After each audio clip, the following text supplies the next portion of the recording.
تو دو کام کر لینا، کسی بھوکے کو کھانا کھلا دینا، کسی پیاسے کو پانی پلا دینا۔ ان دو چیزوں کے بدلے کے اندر تیرا رب تجھ کو جنت عطا کرے گا۔ یہ سودا کوئی مہنگا تو نہیں ہے۔ کسی ضرورت مند کی ضرورت کو پورا کر دینا، کسی دکھیے کو، کسی پریشان حال کو، کسی مفلوق الحال کو، پیاس اور بھوک سے تڑپتے ہوئے شخص کی ضرورت کو پورا کر دینا، یہ دخول جنت کا سبب اور ذریعہ قرار پایا۔ آقا کریم علیہ السلام نے ارشاد فرمایا، 3 اشخاص ہیں اللہ قیامت کے دن ان کے ساتھ ہم کلام نہیں ہوگا اور نہ ان کی طرف نظر رحمت سے دیکھے گا۔ ان 3 اشخاص میں سے ایک شخص کا ذکر کیا کہ ایسا شخص جو کسی ارض فلات میں، کسی جنگل میں، کسی اجاڑ میں تھا اور اس کے پاس پانی موجود تھا، اور کوئی اور شخص بھی اس جنگل میں پھنسا ہوا ملا تو اس نے اس سے 2 گھونٹ پانی مانگا، حالانکہ اس کے پاس اتنا پانی تھا کہ اگر 2 گھونٹ پانی دے دیتا تو اس کے پاس تو پانی پھر بھی موجود رہتا، لیکن اس نے اس ڈر سے کہ ابھی میرا سفر لمبا ہے تو میں اس کو کیوں دوں، تو اس نے پانی نہیں دیا۔ کل قیامت کا دن ہوگا تو اللہ اس شخص کی طرف نظر رحمت سے نہیں دیکھے گا، کہے گا کہ میرے بندے نے تجھ سے پانی مانگا اور تو نے نہیں دیا، آج میں بھی تیری طرف التفات نہیں کروں گا۔ تو اللہ کے بندوں سے پیار کرنا یہ اللہ سے پیار کی دلیل ہے۔ تو اللہ کے بندوں کی مدد، نصرت اور اعانت یہ اللہ کے حضور عقیدتوں کا اظہار اور محبتوں کا ذریعہ ہے۔ وہ لوگ جن کو اللہ نے توفیق دی اور ان کی ضرورت سے زیادہ مال دیا ہے تو وہ معاشرے کے لاچار، مجبور، بھوک، افلاس اور ننگ کے اندر مبتلا لوگوں کی ضرور مدد اور نصرت کیجیے۔ اس وقت دنیا بھوک اور افلاس کی طرف بڑھ رہی ہے۔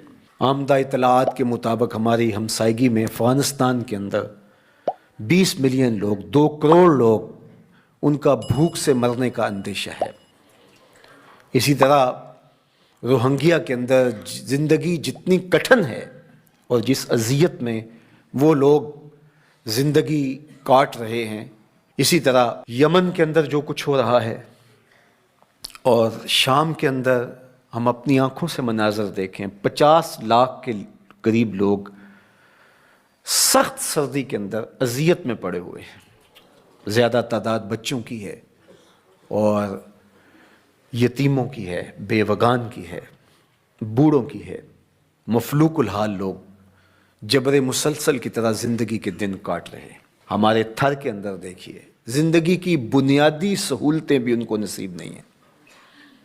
جس کٹھن اور تلخ زندگی سے وہ لڑ رہے ہیں، وہ زندگی گزار نہیں رہے، زندگی کاٹ رہے ہیں۔ ان کی سانسیں نیزوں کی انیاں ہیں۔ اذیت، تکلیف، بھوک، ننگ، افلاس، فاقے، بے چینی، اضطراب، دکھ، محرومیاں، ذرا ان سب بے بس، مجبور اور لاچار لوگوں کا ایک تصور کیجئے، اور ہم اپنے گھروں کے اندر جو آسودہ زندگی بسر کر رہے ہیں، تو کیا ہمارے اوپر لازم نہیں ہے کہ اللہ کا شکر بھی ادا کریں اور ان لوگوں کی مدد کے لیے مقدور بر اپنا کردار بھی ادا کریں؟ اللہ امت مسلمہ پر آسانیاں پیدا فرمائے۔ اگرچہ کوئی کافر ہو، حتیٰ کہ کوئی جانور بھی ہو، بھوک، ننگ اور افلاس میں مبتلا ہو، ہمارا دین اس کی مدد، نصرت، اعانت اور تائید کی ترغیب دیتا ہے۔ ہمارے مذہب کا ہمارے لیے حکم ہے کہ ضرورت مندوں کی ضرورت کو پورا کرو، اس کا مذہب پوچھے بغیر، اس کا مسلک معلوم کیے بغیر، اس کی ذات پوچھے بغیر، اس کی شہریت پوچھے بغیر۔ جہاں بھی افلاس میں، غربت میں، بے چینی اور بدحالی میں کوئی بھی ہو، آپ اس کی مدد کریں، اس کی نصرت کریں۔